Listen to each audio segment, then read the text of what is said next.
찬송하시겠습니다. 찬송가 360장입니다.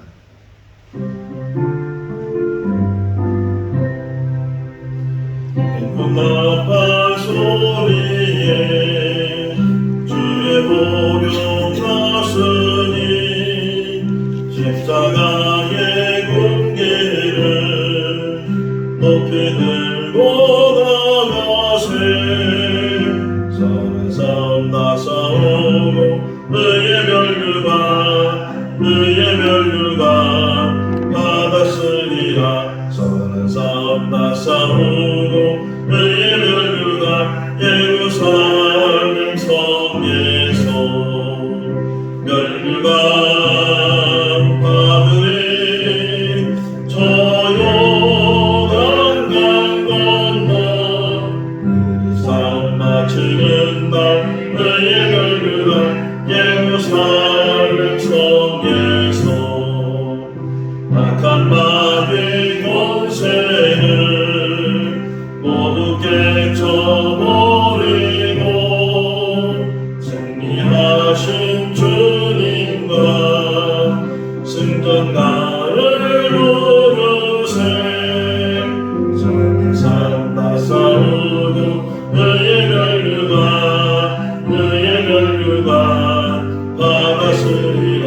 선한 삶 다 싸우고 의의 멸류관 예루살렘 성에서 멸류관 받으리.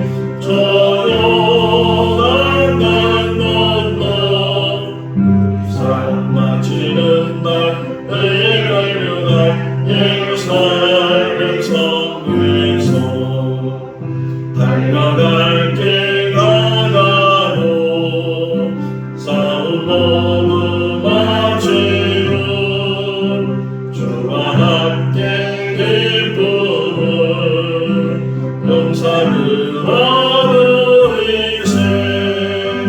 선한 삶 다 싸우고 의의 멸류관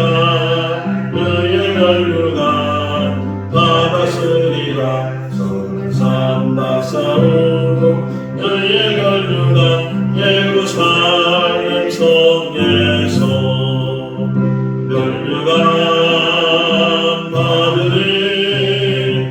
저 요단강 건너 우리 삶 마치는 날 의의 멸류관 예루살렘 성에서. 잠언 23장 20절에서 35절 말씀입니다. 잠언 23장 20절에서 35절 말씀. 술을 즐겨하는 자들과 고기를 탐하는 자들과도 더불어 사귀지 말라. 술 취하고 음식을 탐하는 자는 가난할 것이요 잠자기를 즐겨하는 자는 헤어진 옷을 입을 것이니라. 너를 낳은 나비에게 청종하고 내 늙은 어미를 경히 여기지 말지니라. 진리를 사되 팔지도 말며 지혜와 훈계와 명철도 그리할지니라. 의인의 아비는 크게 즐거울 것이요 지혜로운 자식을 낳은 자는 그로 말미암아 즐거울 것이니라. 네 부모를 즐겁게 하며 너를 낳은 어머니를 기쁘게 하라. 내 아들아 내 마음을 내게 주며 내 눈으로 내 길을 즐거워할지어다. 대저 웃는 기쁜 구덩이요 이방하는 적은 함정이라. 참으로 그는 강도같이 매복하며 사람들 중에 사악한 자가 많아지게 하느니라. 재앙이 네게 있느뇨 근심이 네게 있느뇨 분쟁이 네게 있느뇨 원망이 네게 있느뇨 까다롭는 상처가 네게 있느뇨 붉은 눈이 네게 있느뇨. 술에 잠긴 자에게 있고 혼합한 술을 구하러 다니는 자에게 있느니라. 포도들은 붉고 잔에서 번쩍이며 승하게 내려가나니 너는 그것을 보지도 말지어다. 그것이 마침내 뱀같이 물 것이요 독사같이 쏠 것이며 또 내 눈에는 괴이한 것이 보일 것이요 내 마음은 구부러진 말을 할 것이요 너는 바다 가운데 누운 자 같을 것이요 돛대 위에 누운 자 같을 것이며 내가 스스로 말하기를 사람이 나를 때려도 나는 바꾸지 아니하고 나를 상하게 하여도 내게 감각이 없도다. 내가 언제나 깰까 다시 술을 찾겠다 하리라. 아멘. 할렐루야. 제가 아는 분 중에 이름이 학대라는 분이 계셨어요. 사람이 참 좋고 선한 그런 분이었는데 자주 만나지는 않았지만 종종 그분을 만나게 되면 낮에 만나는데 그 낮에 만났을 때도 항상 술에 취해 있었어요. 그러니까 술을 안 먹은 그 모습을 본 기억이 안 날 정도로 늘 만날 때마다 술에 취해 있었는데 어느 날부터는 그분이 안 보여서 물었어요. 왜 그분이 안 보이냐 이렇게 물으니까 세상을 떠났다고. 뭐 이름하고는 연관되는 일이 아니겠지만 이름이 학대라 그랬잖아요. 그래서 제가 늘 생각하기를 너무 자신을 학대를 많이 하니까 술을 이기지 못하고 늘 여기 오늘 맨 마지막 35절에 보면 깨면 또 술을 찾는다고 말하는 것처럼 이 술 중독에 빠지니까 술이 없이는 하루 살지 못하는 그런 삶을 살다가 그만 일찍 세상을 떠나는 그런 일들을 보면서 어디 한 곳에 물론 중독이란 자체가 나쁘게 쓰이지만 또 전혀 나쁜 것은 아니겠죠. 공부 중독에 빠지든지 뭐 말씀은 일의 중독에 빠지든지 그러면 좋은 의미로 이야기할 수 있지만 대부분 중독이라는 말은 어떤 한 곳에 너무 빠져서 그래서 자기 삶을 제대로 살지 못하는 그런 일들. 지금 아이들에게 큰 문제가 게임 중독이잖아요.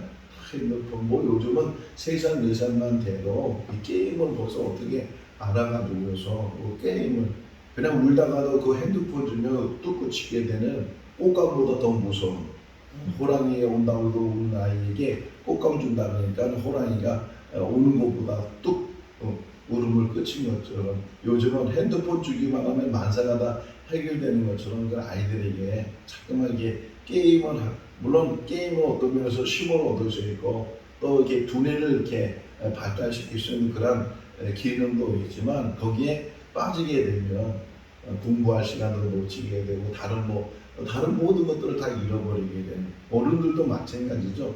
요즘은 이제 핸드폰 없으면 살 수가 없는 핸드폰 안 보이면요 뭐 남편이 잊어버리고 더 그냥 찾는 거야. 얘 좀 어디 갔는지 그럴 정도로 우리가 지금 어디에 너무 집중되어 있고 하는데 여기 오늘 본문은 이 3000년 전에 쓴 책이거든요. 그런데도 불구하고 이 술 중독에 대해서 오죽하면 한번 읽어볼까요?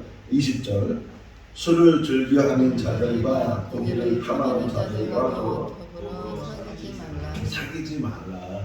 그러니까 만나면 게 얼마나 중요한가 하는 거예요. 그 사람을 만나면 그 사람이 가지고 있는 영향력이 나도 모르게 나한테도 오게 된다는 거예요. 술을 잘 먹는 사람을 만나게 되면 뭐 처음에는 거절하겠죠. 그러다가 한 잔 두 잔 이렇게 같이 마시다 보면 같이 거기에 빠지게 되고 이렇게 술을 즐기는 사람들과 아예 만나지도 말고 여기 보게 되면 31절에 읽어볼까요? 포도주는 붉고 잔에서 번쩍이며 순하게 내려가느니 너는 그것을 보지도 말라. 만나지도 말고 심지어는 그 술이라는 것은 사람을 망하게 하니까 어떻게 보면 술이라는 것이 뭐 음식에도 들어가는 것이고 또 조금씩 마시게 되면 그게 약이 될 수도 있고 약주라고는 옛날 어르신들 말했잖아요. 근데 그것이 절제가 안 된다는 거예요. 한 잔 두 잔 마시다 보면 그것이 한 병 두 병으로 바뀌게 되고 이제는 사람이 술을 먹지만 나중에는 술이 사람을 먹게 하는 그런 일들이 일어나는 것처럼 그러다 보면 해야 될 일들을 못하게 되고 가난하게 되고 또 망하게 되고 하는 일들이 우리 주변에도 많이 일어나게 되는데 그런 부분들을 항상 조심해야 된다. 내가 어디에 중독되어 있는지 해서는 안 되는 일을 계속 하고 있지는 않는지 이런 것들을 잘 살피는 그런 삶이 지혜로운 삶이다 하는 것을 우리에게 오늘 본문이 이야기를 해주고 있고 또 하나가 이제 자식된 도리로서 부모님에 대해서 항상 늘 효를 잊지 말고 살아야 된다. 부모님에게 자식은 기쁨이고 즐거움이잖아요. 자기는 못 먹어도 자식에게 늘 먹이고 입히고 잘 되기를 바라는 것이 부모의 마음인데, 그런 부모님을 기쁘게 하는 그런 삶이 우리 삶이 되면 너무나도 귀한 삶이다 하는 거죠. 언제 한번 이렇게 차를 타고 가다가 프랜카드가 하나 이렇게 붙었는데, 그 프랜카드가 너무 재밌는 표현이었어요. 아무개 아들 한 개가 사법고시에 합격했습니다. 이렇게. 그 프랜카드를 붙인 그 아버지의 기쁨이 그 안에 담겨져요. 내 아들이 사법고시에 합격이 돼서 이렇게 동네에서 물론 붙여줬을 것 같아요. 동네에서 그분의 이름, 그분의 아들이 이렇게 좋은 일이 있었다라는 것을 이렇게 프랜카드를 통해서 지나가는 사람들도 볼 수 있게끔 한 것을 보면서 그 아버지가 얼마나 기뻤을까. 여기 오늘 본문 한번 읽어볼까요? 25절 말씀에 읽어볼까요? 내 부모를 즐겁게 하며 너를 낳은 어미를 기쁘게 하라. 22절 너를 낳은 아비에게 청중하고 내 늙은 어미를 경히 여기지 말지니라. 부정의 부정은 강조잖아요. 어머니에 대해서 경히 여기지 말아요. 대부분 우리 부모님들은 우리가 배운 것이 적잖아요. 그렇다고 해서 배운 것이 없다고 자식이 부모에게 해서는 안 되는 말들, 또 남편이 아내에게 해서는 안 되는 말 중에 이게 있어요. 무시하는 것, 무식하다고 하는 것.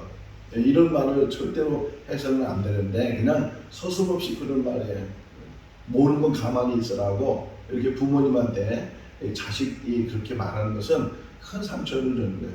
물론 자식 키우느라고 배우지 못했고 그러다 보니까 모르는 일들 많고 그러는데 좀 배웠다고 좀 이제 교육받았다고 부모를 무시하고 경히 여기는 그런 자식이 있다면 그 자식된 도리를 행하는 것이 아니다. 오히려 학교 가서 배우지 못했지만 삶을 통해서 배운 그런 교육이 또 그런 지혜가 우리 부모님들에게 더 있을 텐데 그것들을 제대로 깨닫지 못하고 그 깊은 사랑을 깨닫지 못하고 우리가 부모에게 효하지 못하는 일들이 얼마나 많이 있는가. 살아생전에 효도하라고 그러잖아요. 살아계실 때 잘 모셔야지 돌아가신 다음에 뭐 제사상을 차리고 뭐 절을 하고 그런다고 해서 그것이 효가 될 수 있겠는가. 살아계실 때 정말 잘 모시는 것이 자식된 돈이다 하는 것을 우리에게 말씀해 주고 있고 또 뭐 자주 연락을 못하고 자주 찾아뵙지 못하지만 부모 마음은요 어디 있든지 잘 사는 게 그게 효도고 그게 기쁨이에요. 맨날 지지고 먹고 뭐 맨날 얻다 그러고 눈물 흘리고 맨날 그렇게 하면 부모 마음이 얼마나 속상하겠어요. 그러니까 내가 맡아진 일들을 잘 감당하고 또 그 일을 통해서 부모님이 기쁨을 갖고 즐거움을 갖는 그런 삶을 우리가 살아야 된다 하는 것을 이야기를 해주고 있고 또 하나가 이제 여인에 대한 그러니까 바람 피우고 이런 것 이성적인 문제 그런 문제를 이야기를 하고 있어요. 27절 읽어볼까요? 대저 의녀는 깊은 구덩이요 이방 여인은 좁은 함정이니라 그래. 가장 잘 여자 중에 가장 잘 이렇게 남자에게 잘하는 직업이 뭐예요? 술집에서 일하는 사람들 있잖아요. 얼마나 서비스가 좋겠어요. 그냥 잘 뭐 해주고 입에다 뭐 퍼주고 뭐 갖다 주고 먹어보라고 그러고 자기 부인은 전혀 그러지 않는데 술집에 가기만 하면 그렇게 뭐 대접을 잘 받으니까 왕같이 대접을 받으니까 거기에 훅 빠져가지고서 그래서 이제 모든 재산을 다 탕진해버리는 그런 일들. 누가복음 15장에 보면 둘째 아들 이야기가 나오잖아요. 이렇게 성경을 이렇게 표현했어요. 그 둘째 아들이 먼 나라에 가서 허랑방탕하게 살았다 이렇게 표현하고 있는데 나중에 둘째 아들이 집에 돌아와서 잔치를 베푸니까 그 형이 일하다 말고 들어왔는데 집에 막 풍악 소리가 들리고 잔치에 일하니까 무슨 일이냐고 당신 동생이 돌아와서 그래서 이렇게 아버지가 기뻐서 잔치를 베풀었다고. 그러니까 그 형이 하는 말이 아버지에게 아니 나한테는 짐승 한 마리 앉아주면서 저렇게 창녀하고 이 놀았던 그 아들을 그렇게 대접하냐고 그렇게 환영하냐고 그런 표현이 거기 누가복음 15장에 나와요. 사람이 망하는 것 중에 하나가 이 술 때문에 망하는 거고 또는 도박 때문에 망하는 거고 또 하나가 여자 때문에 망하는 거예요. 그런 부분을 지금 이 솔로몬이 이야기를 해주고 있는 거예요. 그것은 다시 한번 보시면 깊은 구덩이고 좁은 함정이다. 깊은 구덩이라는 빠지기 전까지는 몰라요. 근데 빠지면은 헤어나오지 못하는 것이라는 거예요. 거기에 헤어나오지 못하는 올무에 한번 걸리면 얼마 전에도 그런 일이 있었어요. 제가 요 아는 분이었는데 요 근처에서 있었던 일인데 요즘은 돈 많이 있으면 좀 골프 치러 가잖아요. 남자들이 골프 배우고. 근데 골프장에 가서 만난 여자하고 또 이렇게 바람이 나가지고서 큰 문제를 이렇게 뭐 이혼하느니 안 하느니 그런 일들을 보면서 이 돈이 있으니까 여유가 있으니까 시간이 있으니까 딴 데 보게 되고 딴짓하게 되고 그런 일들이 있는데 그것이 빠지기 전까지 모른다는 게 한번 빠지게 되면 그것이 인생을 망치게 되고 망하는 길로 가게 되는데 깊은 수렁과 같이 깊은 웅덩이 같이 나오지 못하는 그런 함정이 그 안에 늘 있는데 그것을 깨닫지 못하고 항상 우리가 조심해야 되는 것 중에 하나가 쾌락이라는 거예요. 쾌락은 순간적인 기쁨이에요. 그 순간적인 기쁨 하나 때문에 인생 전체를 망하는 일들이 우리 삶 가운데 일어날 수 있다. 한순간이거든요. 세우기는 너무 어렵지만 무너지는 것은 한순간에 무너져요. 뭐 1초만 해도 무너질 수 있는 것이 인생의 삶 속에 이런 함정들, 이런 위험들, 이런 것들이 우리 삶 가운데 늘 있다는 거예요. 항상 자신하지 말아야 되고 제가 늘 몇 번 얘기했잖아요. 제가 아는 목사님이 은퇴하신 다음에 후배 목사들한테 이렇게 강의하면서 특강하시면서 하시는 말씀이 살얼음판을 걸어왔다고. 그 말이 너무 잊혀지지 않아요. 살얼음 안 쓰잖아요. 두껍게 얼음이 얼면 얼마든지 걸어다니기도 하고 거기서 옛날에는 그 얼음판에서 썰매도 타고 막 그랬는데 살얼음이라는 건 뭐예요? 조금만 잘못 디디면 금이 가서 빠지게 되는 그런 것처럼 어떤 면에서는 우리 인생을 살얼음판 걷는 것처럼 늘 조심하지 않으면 늘 깨어있지 않으면 항상 언제든지 넘어질 수 있다는 거예요.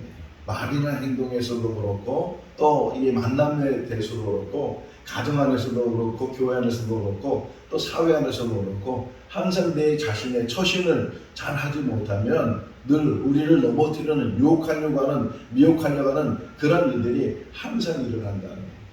그리고 잘 될 때 조심해야 돼요. 잘 될 때 아무 일 없다고 했을 때 이제 편안하다 이제는 살만하다 그랬을 때 더 조심해야 되고 때로는 어려움이 있을 때 항상 그 어려움 속에서도 어려움, 고난은 하나님의 또 다른 축복이다 뭐 이런 말이 있는 것처럼 때로는 그 고난을 통해서 우리에게 하나님이 더 깨닫게 하시고 또 우리가 보지 못하는 것을 보게 하는 것이 하나님의 은혜다.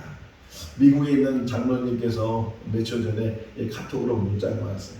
그 교회에서 소그룹 모임을 갔는데 지혜에 대해서 같이 나눔을 갖게 돼서 목사님 9월 1일자 설교를 다시 들었어요. 새벽 설교를. 그래서 저도 9월 2일자를 다시 들으면서 설교를 들었어요. 지혜와 명철한 제목을 가지고 말씀을 제가 전했는데 그때 말씀 전한 내용이 이거예요. 금이나 은보다 지혜를 더 구해야 되고 지혜의 가치를 더 깨달아야 된다 그러는데 금이나 은은 보이는 것이고 지금 곧 사용할 수 있는 것이고 근데 지혜라는 것은 보이지도 않는 것이고 그 가치를 깨닫지 못하니까 근데 그 지혜의 가치 속에서 알 수 있는 것은 보이지 않는 것을 보는 건데 믿음으로 보는 것이고 믿음의 눈이 띄어지게 되면 보이지 않는 것이 보이는데 그 대표 중에 뭐냐? 하나님이라는 거예요. 우리가 지금 하나님을 보기 때문에 하나님을 만나기 때문에 이렇게 신앙생활 하는 줄로 믿습니다. 또 하나 보이지 않는 것이 뭐예요? 천국이거든요. 만약 천국이 눈에 보이면 사람들이 그 보이기 때문에 그걸로 찾아가고 거기에 애를 쓸 텐데 이 천국이 보이지 않으니까 보이는 은이나 금을 구하지 보이는 재물을 구하지 보이는 것을 손에 닿는 것을 자기가 취할 수 있다고 생각하는 것을 구하다 보니까 이 정말 지혜의 가치와 명철의 가치를 깨닫지 못하는 일들이 참 많이 있다는 거예요. 지금은 보이지 않지만 지금은 우리가 가지 않았지만 하나님이 보이고 천국이 보이고 그 믿음의 눈을 가지고 산다면 이 땅에 사는 날 동안 흔들림이 없이 어떤 유혹이 와도 어떤 미혹이 와도 어떤 시험이 와도 어떤 나를 끌고 가려고 하는 그런 힘이 있다 할지라도 항상 조심해야 되고 특별히 사귀지 말아야 되고 뭐라고요? 보지도 말아야 되고 나를 미혹시키고 나를 넘어뜨리고 내 인생을 망치게 하는 그런 일들에 대해서 항상 조심하는 삶을 사는 것이 지혜다 하는 것을 우리에게 이야기를 해주고 있어요. 마지막 그 뒷부분에 보게 되면 한번 술에 취한 사람이 어떤 사람이냐라는 거예요. 32절 33절 그것만 읽어볼까요? 그것이 마침내 뱀같이 물 것이요 독사같이 쏠 것이며 또 내 눈에는 괴이한 것이 보일 것이요 내 마음은 구부러진 말을 할 것이다. 뱀에게 물린 것처럼 독사에게 쏘인 것처럼 그리고 늘 이 보여지는 게 술에 취하면 또 마약 비슷한 거에서 환각적인 일이 일어나잖아요. 기분이 좋아지다 보니까 그냥 사람이 붕 뜨게 되고 그 기분 좋은 것 때문에 계속 술을 찾게 되고 그런 일들을 이제 경험하게 되고 구부러진 말을 한다는 게 말을 제대로 하지도 못하고 그냥 말을 오늘하게 할 뿐만 아니라 횡설수설하고 술 많이 먹은 사람들 그 다음날 보면은 뭐 흔히 필름이 끊어졌다는 말을 해요. 기억이 안 난다는 거예요. 자기가 무슨 말을 했는지 무슨 행동을 했는지 기억이 안 난다. 그래서 또 다시 술을 찾는 그런 사람들이 많이 있는데 정신 차려야 된다.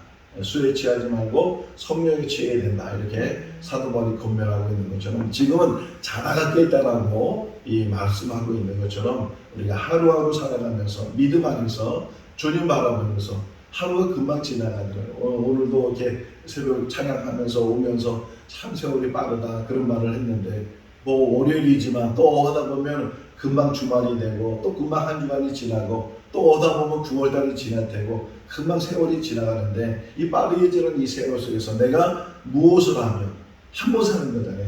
한 번 사는 그 인생 속에서 무엇을 하면 어떤 일을 남기며 가치를 우리가 깨달아서 정말 이 땅에 사는 그런 삶이 한 번 사는 인생이지만 그 한 번 사는 인생 속에서 가치 있는 삶을고 무엇보다도 하나님이 기뻐하시는 그런 삶을 사는 우리 모두가 다 될 수 있기를 주님의 이름으로 축원합니다. 기도하겠습니다.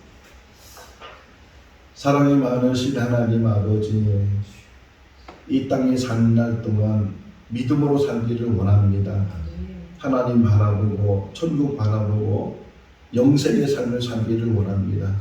그럼에도 불구하고 우리를 넘어뜨리고 하는 미혹하는 것들, 유혹하는 것들 많은 함정들이 우리 삶 가운데 있습니다. 지뢰발을 건너간처럼 한 번 발을 잘못 디디면 터지게 되고 또 부상을 당할 뿐만 아니라 목숨을 잃게 되는 것처럼 한순간에 무너지는 것이 또한 인생인 줄 압니다. 끝까지 주님만 바라보고 자루나로 치지 아니하고 뒤돌아보지 아니하고 아버지 믿음으로 하루하루 승리해 나가는 우리들 되게 하여 주시옵소서. 깨어 있으라고 말씀하시는 주님, 악한 것은 우는 사자처럼 우리를 찾아다니는데 거기에 빠지지 않도록 올무에 걸리지 않도록 지혜를 덧입혀 주시고 믿음으로 든든히 세워 주시옵소서. 생거 진천교회가 하나님께 영광을 돌리게 하시고 하나님의 뜻을 온전히 이루는 교회가 되게 하시고 사랑의 공동체를 이루게 하여 주시옵소서. 오늘 하루의 모든 삶도 주님과 동행하는 복된 삶이 되게 하여 주시기를 간절히 바라고 예수 그리스도 이름으로 기도하옵나이다. 아멘. 마쳤습니다. 자유롭게 기도하시기 바랍니다.